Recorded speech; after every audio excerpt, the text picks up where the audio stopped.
Coming up in today's vlog on the Shropshire Union Canal. It's a farewell to our old friends, but I'm sure we'll see them again soon. See you later. Be a good boy. We moor up in the shadow of a 200-ton ship. You've obviously got a neighbour here. Quite a big thing, isn't it?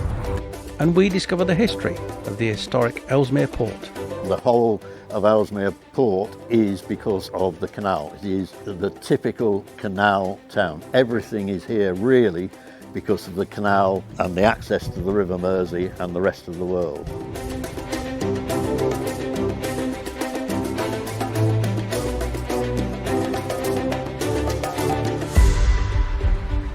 You join us today where we left off last time at Chester Basin.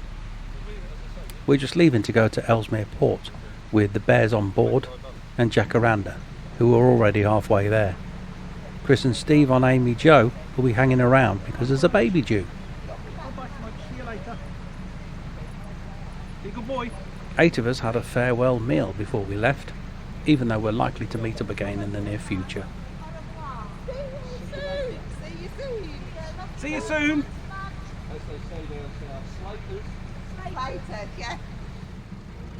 As we leave, we go past Taylor's Boatyard. It forms part of Chester's inland port known as Tower Wharf, the once busy junction of the Chester Canal with the River Dee and the Wirral line. The wharf was a major cargo terminal, utilising narrowboats and larger Mersey flats, and was also a starting point for passengers travelling to Liverpool. Taylor's Boatyard was established in the late 1840s by the Shropshire Union Railways and Canal Company as their major boat building and repair yard, and the majority of the yard's surviving buildings are believed to have been constructed at this time. Originally the boatyard was larger, with a slipway building, a travelling crane and rack saw structures all located at the north end of the present site, but these have since been demolished along with part of the boundary wall. J.H. Taylor, who lends his name to the boatyard, leased it from 1926 to 1972.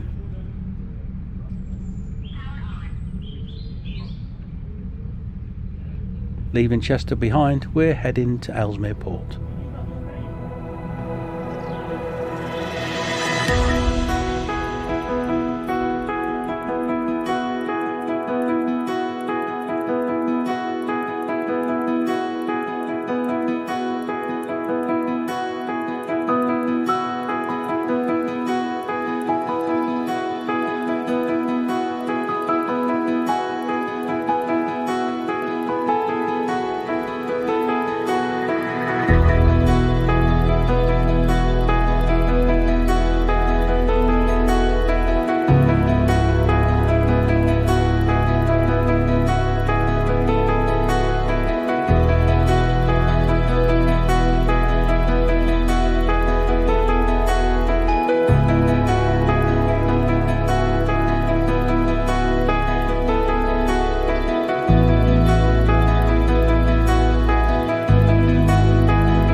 Less rural, more suburban, more motorways and roads, more bridges. So and it's getting colder as well, so we must be getting further north. Ellesmere Port, not far away now.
Right, well, we've moored up in the pontoons. These are £12 a night. We're just here for 2 nights, so we'll be going on Monday. We've obviously got a neighbour here. Quite a big thing, isn't it? Don't know anything about it at the moment, but I'm pretty sure I'll find out. And the bears on Soras are next to us, and then Jacaranda will be next to them. Now, this is the hotel that we're moored up outside, and all the historic buildings around us. I think it's time to explore. And the following day we did go and explore. We also found somebody who's very knowledgeable and was able to tell us all about the history of this fantastic historical location. I'm Mike Turpin. I'm a long-standing volunteer here at the National Waterways Museum at Ellesmere Port. And it's a lovely sunny day, just right for going round the 7.5 acres that we've got. Lots to see here. Ellesmere Port is the port of Ellesmere. If we go back long time, before the Battle of Waterloo, time of the French Revolution, 1785, the canal first came here. So the wide locks that are behind me, a bit further the other side of the building, 1785 they were opened, and they married together raw materials coming in across the Mersey, which we can see behind us, taking raw materials inland, initially just into Cheshire, but gradually as canal mania and the canals expanded, they went further and further to the potteries and into Birmingham. And the trade with the raw materials then coming back out as finished goods being exported from here in the Mersey to Birkenhead and Liverpool, and then all over the world, because that was time of the empire. So this really exploded in terms of how much goods was being carried.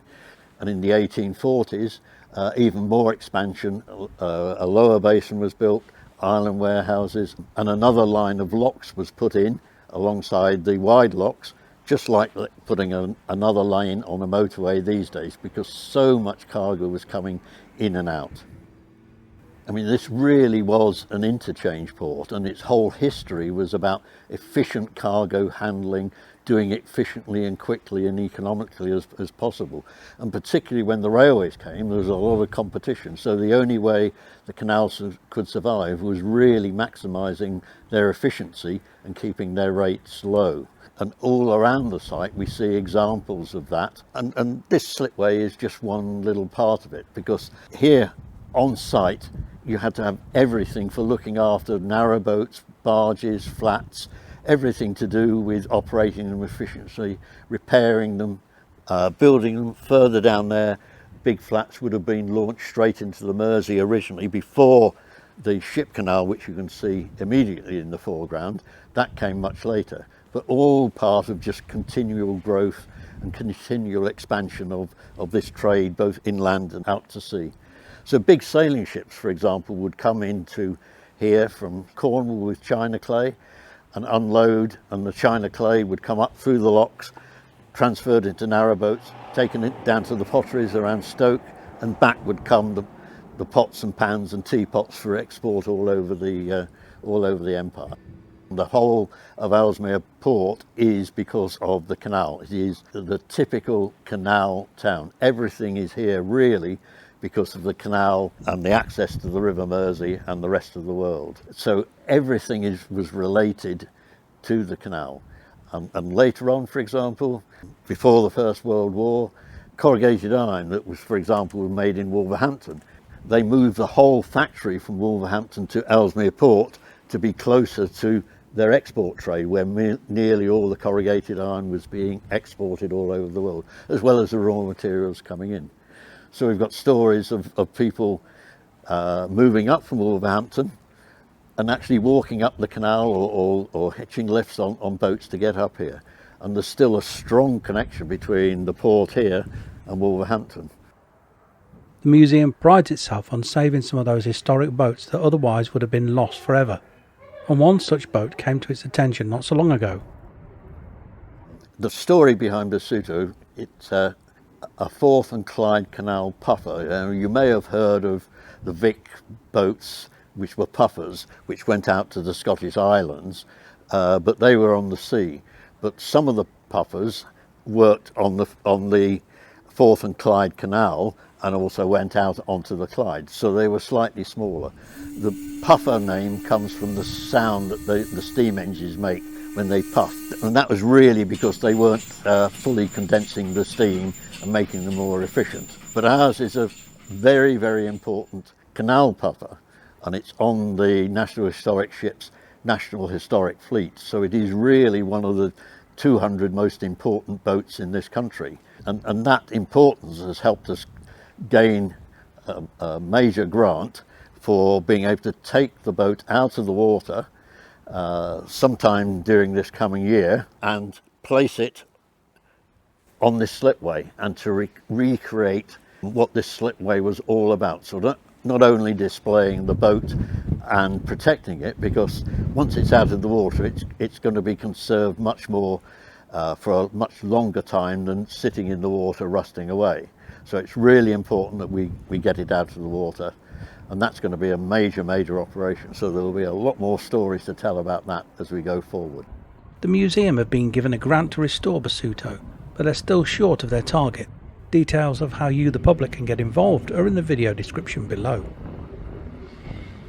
As I said before, we've got a fantastic site, 7.5 acres. Lots of the original buildings still there. We've got 2 floors on our major island warehouse.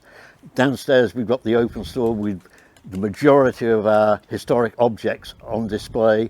We've got the 2 lines of locks going through the site.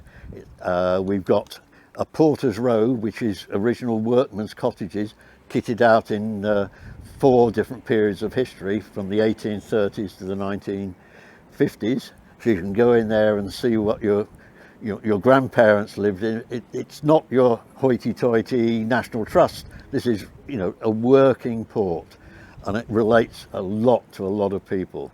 We have a power hall with a lot of engines that powered boats and all the apparatus concerned with the working port, operating bridges. We do guided tours. We have a trip boat. There's more than enough to see in a day.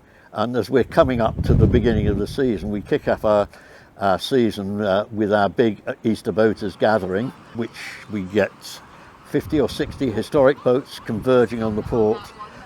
It's a really great weekend, but plenty to see for the whole family. We've got a kids' playground.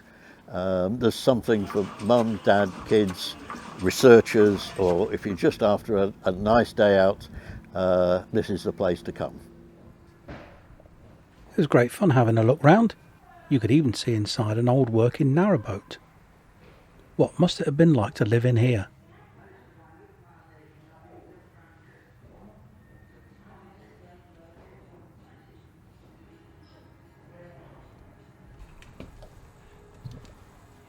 What's this, Jan? This is as near as we're going to get to the Anderton boat lift. A model. Very impressive. This one doesn't work either. Now, remember that big ship that's moored behind us? I promised to tell you a little bit more about it. Well, it's called Cuddington. It's a Weaver packet boat, and it was built by Yarwood and Sons in Northwich in Cheshire for Imperial Chemical Industries, which obviously everybody knows as ICI. She was named after a village near Northwich and carried chemicals such as soda ash from the ICI works at Winnington near Northwich down the rivers Weaver and Mersey to Liverpool. She carried on working until the 70s, and in 1979 she came here to the Boat Museum in Ellesmere Port, where she's still on display. We hoped you enjoyed our visit to the National Waterways Museum. Thanks for watching, everybody. Don't forget, if you've enjoyed this vlog, give us a thumbs up for a like. And don't forget to subscribe, it's totally free. And then when you have subscribed, press the bell icon. Ding! Thank you, Janet. And YouTube will let you know next time we upload a vlog. Thanks to all our supporters on Patreon and Buy Me a Coffee, details of which you can find in the video description, or follow the links on screen. In the meantime, stay safe everybody. Happy cruising. Bye for now. Bye.